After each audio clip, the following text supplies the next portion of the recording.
Fail early, fail often, and fail forward. This is what I learned from failure.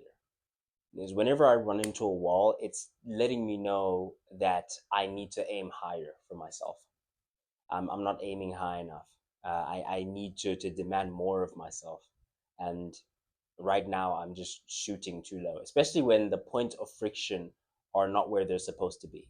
Like, I have a certain decent understanding of what hard feels like and when hard is good, when hard is right, you know? Which is at a point where it is going to develop you as an individual. When you meet hard in a point where it's going to force you to develop and become better, and the reward is going to say that you are now a person of a higher caliber because you've solved this problem, that's good hard.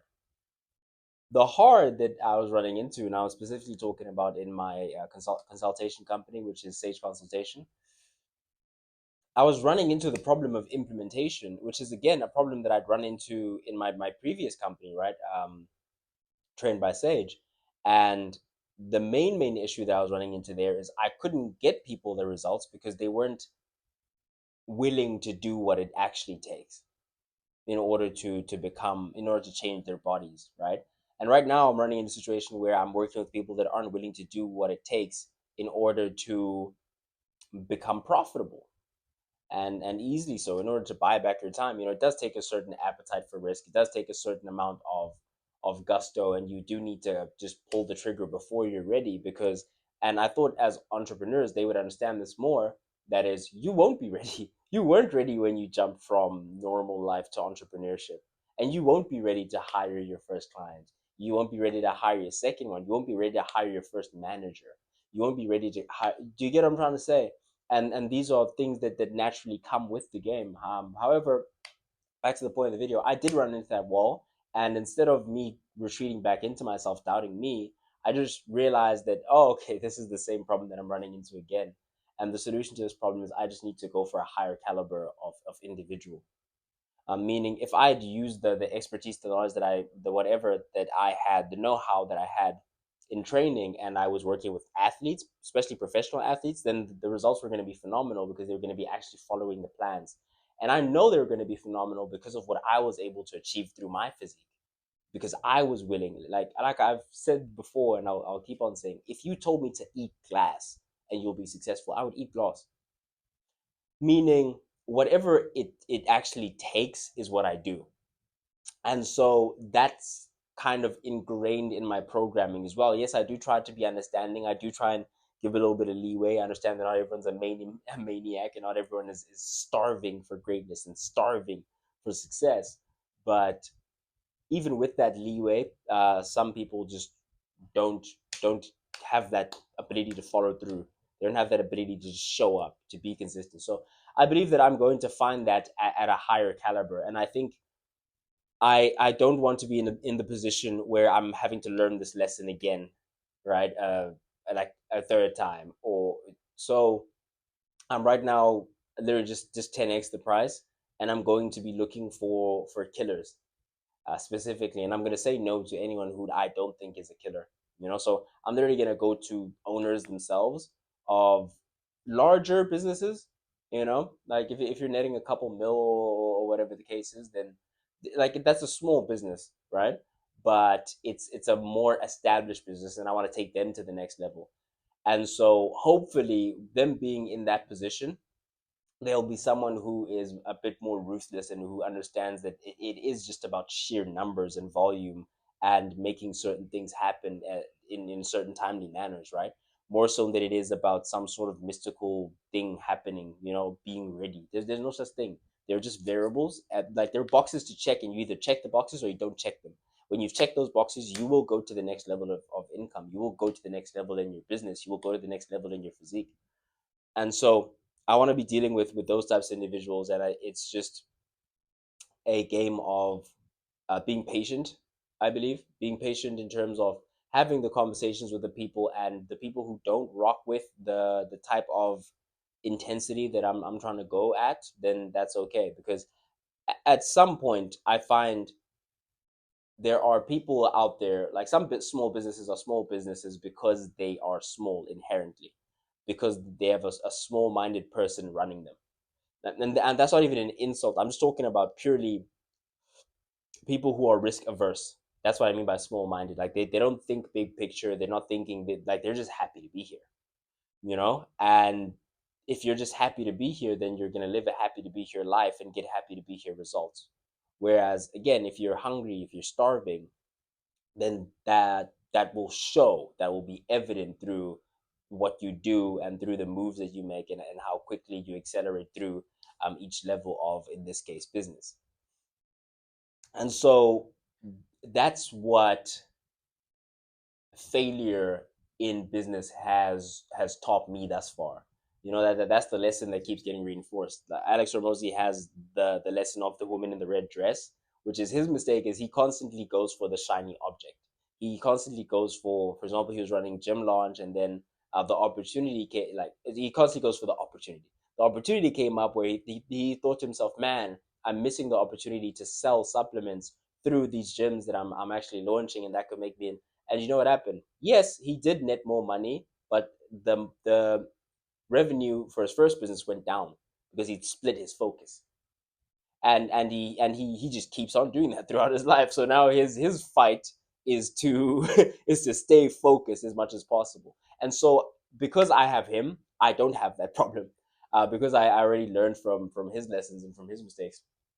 Never made that problem. But my problem seems to be I constantly am doing things in reverse order. Meaning, when Elon launched Tesla, he first sold to the rich. He made a super high exclusive Tesla that was like at a certain price point, only few people had it. Awesome. Then from there, he did a high minimum, like a high mid tier type of car that was high middle class. The people that could afford it were like high middle class. And then boom, and then now he's made something that he can mass produce. And now everyone has a Tesla, right? Because it's that version that's made for mass production. And so that being said, Alex has talked about this in his videos as well, which is when you are starting something, it is just easier to sell to rich people. It's easier to sell to people who have money. And I constantly saw this as I was going through the business, and working and struggling in the wrong places. Like I've said, if I'm struggling because it's something I don't know, because I need to drill, because what I'm saying is not working, that's good friction. That's very, very decent friction, because that will sharpen my craft. You know. But if I'm struggling because you're not doing it, or because you're literally just not starting to do the thing. I'll make a very live example. Me and one of my clients were talking about him hiring his first client. And because I was working with smaller businesses, specifically online e-com South African businesses, I was like, okay, cool, this is actually the people who I want to help, the people I want to impact. Let me just go to them directly, grow their businesses, and then we'll work from there. And the wall I ran into is, boom, you go to these people, and it's usually going to be someone that's way overworked, way overrun. And I'm seeing just job opportunities everywhere. I'm like, oh, you have so much admin that doesn't really drive revenue to the business, that you don't really need to be a part of. You could easily delegate that, and it wouldn't affect the income of the business. And you could also, instead of spending 8 hours, 8 hours a day working on admin, you could spend 3 hours a week overviewing the person who is doing the admin, or say an hour a day. Say you're spending 8 hours a week now. Instead of a day, you're spending 8 hours a week, that you are just overviewing, making sure that, okay, did they deliver the thing to the right person? Did they do everything right? Boom, boom, boom, check, check, check. Now you've bought yourself 7 additional hours in each day to continue doing the things that actually drive money into the business. You've bought back your time, and because you are still in a space where you're trading time for money, you now have more time in order to do the thing that generates the business revenue. And then from there, more opportunities to employ people will spawn. Maybe you get to a place where you're like, okay, listen, the rainmaking is awesome, the actual marketing thing I'm good at, I'm not that good at sales. Or I'm good at marketing, I'm good at sales, but there's a lot of back end stuff. I need someone to help me with the product. I need someone. whatever it is that you need, that's when you actually start pumping the money back into the business and growing the business. That's how you grow it, right? There are only two things you can do to improve a business, to grow a business, and that is you get more customers or you make those customers worth more. And so but the thing is, and this is where the difficult part comes in. Business is super simple, but the difficult part comes in with when you have to deal with people. And in getting more customers in, it creates the problem of people, it creates the problem of manpower, it creates the problem of when you've grown to a certain extent, you now have key man risk. You now need to get a different type of people. Say now your marketing is going crazy, right? I'm getting leads through the door, right? So say you get me and marketing's going crazy. Boom, I'm getting you leads through the door. It's just pumping, pumping, pumping, pumping. If you don't have salespeople, then that you will have a lot of volume, but no way to funnel it, no way to convert the numbers that are actually seeing your stuff into actual people who are paying customers and clients if you don't have the sales process attached to it.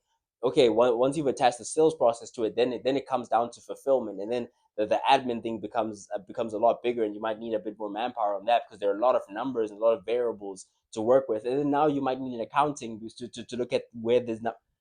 That's where the complications come in, right? But fundamentally, business is a very, very simple thing. And it is just about moving around those numbers. It's like, okay, so I'm now a solopreneur. I'm spending this much time doing this. This is actually what's really making the business money. And then when it comes to this side of things, these are things that I don't necessarily have to be involved in. These are things that I have to do, but they're not making the business any money. Those are the things that are the first things that you should just delegate out, you know? So yeah, this is just me venting my frustration at this point in terms of what I've been going through. Um, yeah, it's been that. That's definitely one thing that the small business owners really really need to kind of work on in terms of gusto. And also with that, it's not necessarily something that you have to do. Follow me. Sometimes it's very good to realize that you may not be a CEO. And that doesn't mean you're not an owner, but you just may not be a CEO. You may not be the person who is supposed to be driving the mission and pushing towards like certain goals, certain outcomes, because you just don't have the stomach for risk that it takes. And that's okay. So what you could do is still be the owner, and you bring someone in that is hungry, driven, has a vision at that, and you put them in that position where they're going to be your driver, where they're going to be doing this and that. You could maybe be a CTO. Maybe you're more of a technician. You're a craftsman. You're good at the product. You're good at whatever it is that you excel at is what you should be doing. But if you're in a position where someone has the like a bigger vision for your company than you do, then that person should be running the company all day every day. Like even me, when I get to the level that I'm trying to get to, and we're doing big things, we're moving big numbers around. If we get to a point where someone else sees whatever company I'm running at that time, if they see a bigger vision for it than I do, then it may be time to consider giving the reins over, right? If their execution, if their plan makes sense of this and that, then there's absolutely no reason not to give them the reins and say, hey, buddy, listen, then maybe I just don't have that edge anymore. But until that day comes, again, I have a risk for You need a risk for appetite. You need an appetite for risk, a risk for appetite. You need an appetite for risk, man. You need to be willing to bet it all on black. Just put all your eggs in one basket, and if it works, fantastic. If it doesn't, then you'll be as broke as you are now. You're broke. You don't have money. So worst case scenario, you're broke again, except you have a little more experience. But with, for example, working with someone like me, I have studied the game. I have been there. I have done that. I know what it looks like at a certain level. And from my studies, I can extrapolate it out. And yes, there may be adjustments that we need to make to reality based on your exact business, but it is a mathematical equation at the end of the day. And then it comes to dealing with the people, is finding the right people to actually fill those positions. And so again, main thing take home is fail early, fail often, fail forward. If I never get into these situations, if I never take the leap of faith and say, okay, I don't think I'm ready, but let's go, and go and reach out to people. If I don't, like initially in starting the company, if I don't reach out to people, there was a point where I had zero clients, right?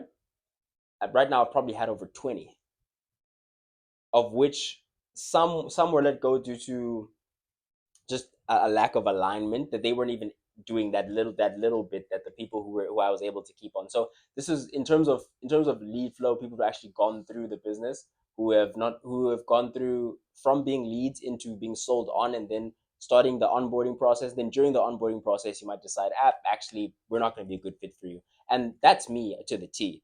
Even now that I've decided to pivot, I'm still going to say to the people that are currently with me, hey, listen, if you would like to stay on board, then that's completely up to you. We could maybe downgrade your packaging to a point where you're just hopping on calls with me, instead of it being like this much of a hands-on approach. And then I'm gonna just work with the big dogs when it comes to just making the big moves and doing big things. I could sell you the information, and you can implement for yourself. Whereas this side, I'm the one who's implementing. That's kind of the difference, or the difference in the tier list. But I'm not in the business of abandoning people if they still want to work with me. But I am in the business of saying, hey, listen, I don't think we're going to be a good fit for you. Like, I just don't think you belong here. And that's the same attitude that I'm going to carry over into when we are doing hiring and stuff like that. It's understanding that I'm this type of person. This is the type of work schedule that I'm looking for, and I thought that you're going to be able to produce this much work. You've not been meeting those quotas right now, and then we can work on it, right? But if working on it seems to be beyond the scope of what I've seen you be capable of, then I guess we won't work on it, and I'll just have to find someone else to fill that position. So it's kind of respecting people's time and respecting people's effort enough to be completely upfront and honest with them is very, very big for me. So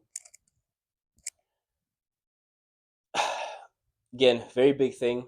Fail early, fail often, fail forward. If I never reach out to those people, if I never work those numbers, get them into leads, do the onboarding process, try and figure out what an onboarding process is, jot that down. Like, if I never go through that as quickly as I did, then I'm not here today having the epiphany that I'm having now of, oh, okay, you know what I've realized?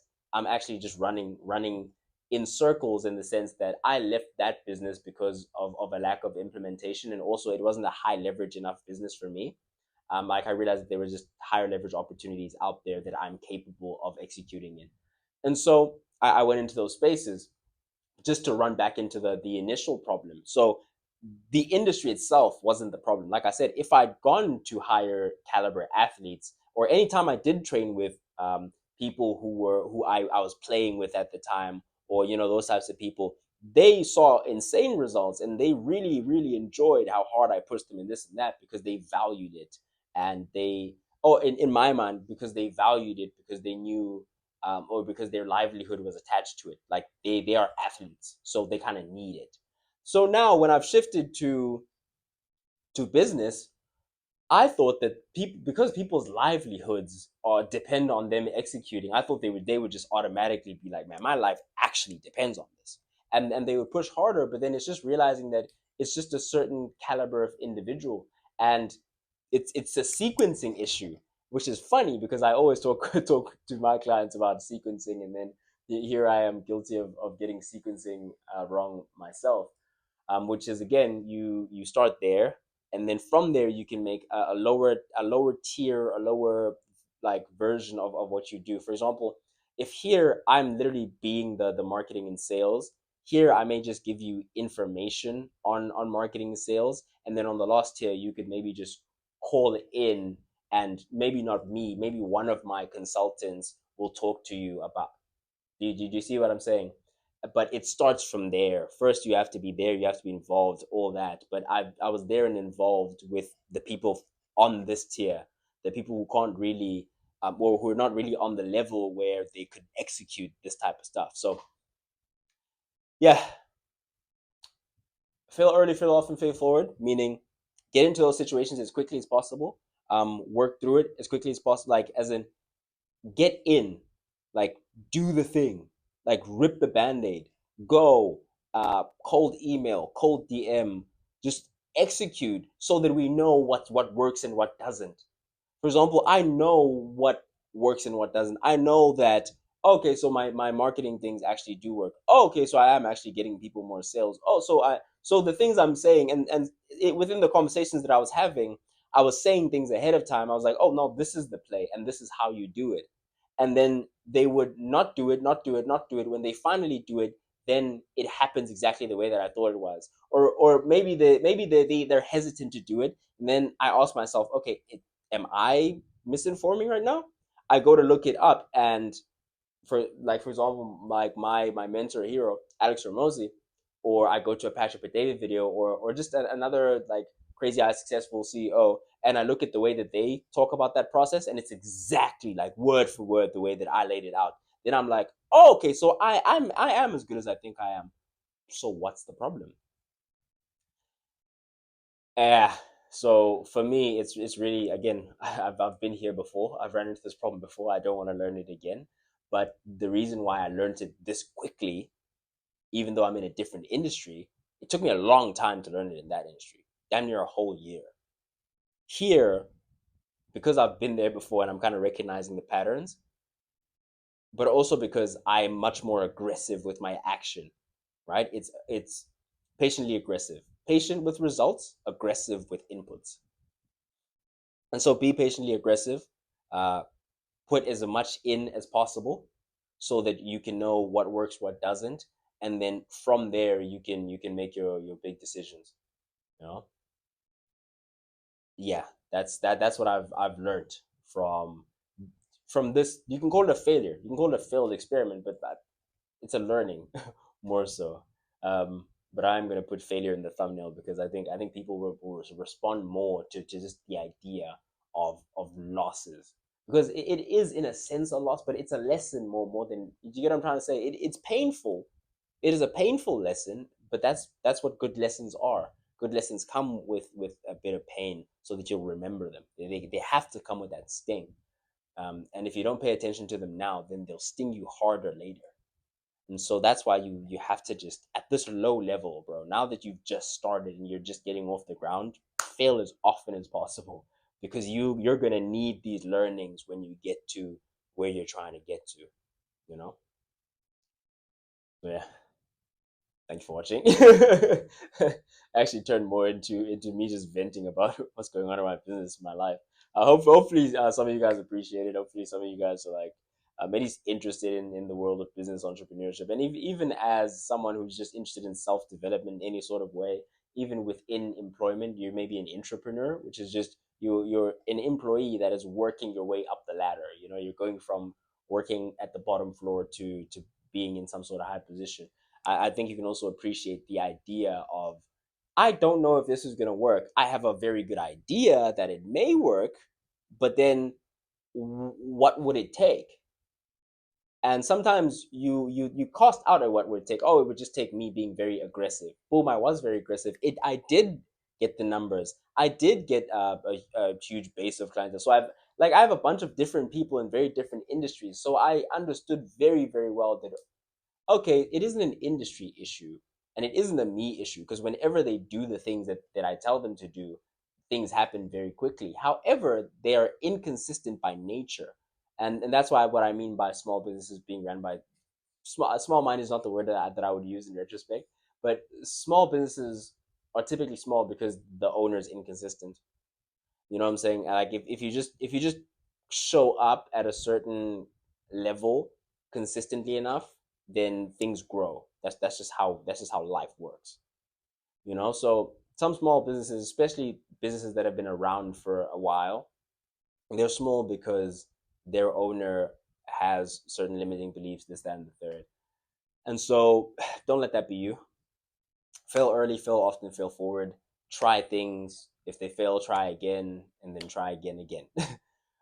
Sometimes you may need to shift slightly, but make sure that you still keep that North Star in mind. I'll give you my example. So now I ran into this wall. I failed in that I am not able to build what I want to build using this client base, and so I'm going to shift and go hunt some bigger fish so that I may from there trickle down into helping these people and also giving them a bit more confidence. Um, People who are already at that level kind of understand that I can, as a 21-year-old, dedicate a year to studying this game and practically go through it myself and work with smaller companies and then come through and use those lessons to actually help them in a aspect of their business that they may not be as savvy. Like they understand that those things exist, right? They don't have that as a limiting belief. Whereas when working with people in smaller companies, it is much more likely to have sort of reservations because who are you? Why should I listen to you? Whereas the people up there, they're typically going to be easier to talk to, more developed, more aware, more this, more that. So, and also more and most importantly, they are less risk averse. They understand risk, and so they will take the shot else in saying, "Hey, bro, I'm just gonna trust this kid. Boom." And then so now you're in a position where, and that's where I am, where I was work, work, work, work, work, boom, got paid, and then realized that this level right here is not where I'm supposed to be working, and so we get back to work. So now it's work, work, work, work, work. But then the boom this time is going to be a much bigger payday, and it's going to be putting us in a position where we can put some things together that are going to be life changing for a lot of people. And yeah, it's just realizing that you can't do big things playing small games. And in my mind, I thought I was going to catch momentum, go to the next level, go to the next level, go to the next level. But like my mentor said, and like the people that I look up to said, it's not you go bottom, catch momentum, and you work your way up. It's actually you jump straight to the top and work with perhaps a smaller person within that space, or whatever the case is. You could actually work with quite a big dog or someone who is competing in the big leagues but just doesn't understand how they can get to that next level, and you just bring them this perspective and then boom, because I'll tell you the story and then we'll wrap up, which is about this guy who did I forgot what industry he was in, but when he was working with a certain caliber of person, he would get paid maybe like say 10K a project, because the difference that he made was maybe $100,000 difference. Yeah, so he could only get paid 10K for the exact same work. For the exact same work in a much bigger company, he would get paid like 1 million.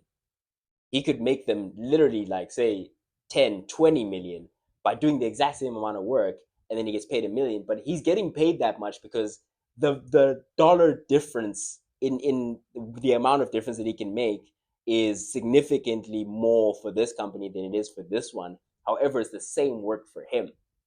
And so it goes to that lesson that is, sometimes you're not the wrong thing, you're just doing it for the wrong people. Let me touch on these before I let you go. We've touched on the concept of failing early, often, and forward. Winning is not mythical, it's not magical voodoo, it's just math, and it's time dependent. Time spent, whether time spent will determine whether you are moving forward or you're moving away from. It's literally just that. That's what winning is. It's not this magical mystical thing where, hey, if you wake up, make your bed, brush your teeth, pat yourself on the head 5 times, then you'll be fine. Then you'll be rich. No, bro, just get to work immediately.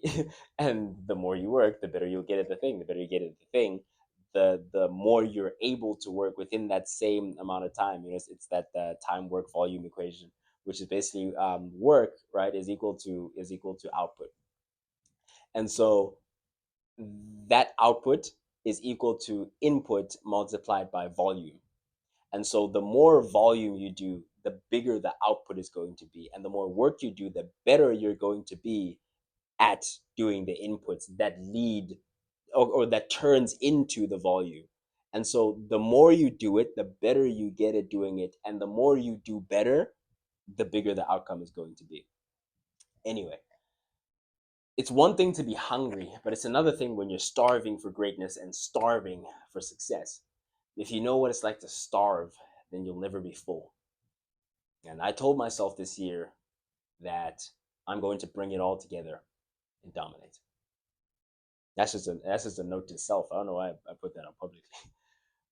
Yeah, when you know what it's like to be hungry, you'll never be full.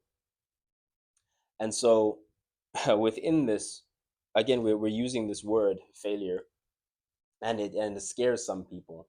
And the reason why it doesn't scare me and it shouldn't scare you is because hopefully you know what it's like to be hungry. You know what it's like to want something and to be willing to do anything to get it. And because you know what it's like to be hungry, you'll never be full. And so fail early, fail often, fail forward, keep plugging away. And if you keep improving and you never quit, you'll succeed. I've been Sage. Please subscribe to my YouTube channel. It helps a lot. Really motivates me to keep doing this for you guys. Yeah, thank you. Sage, signing out.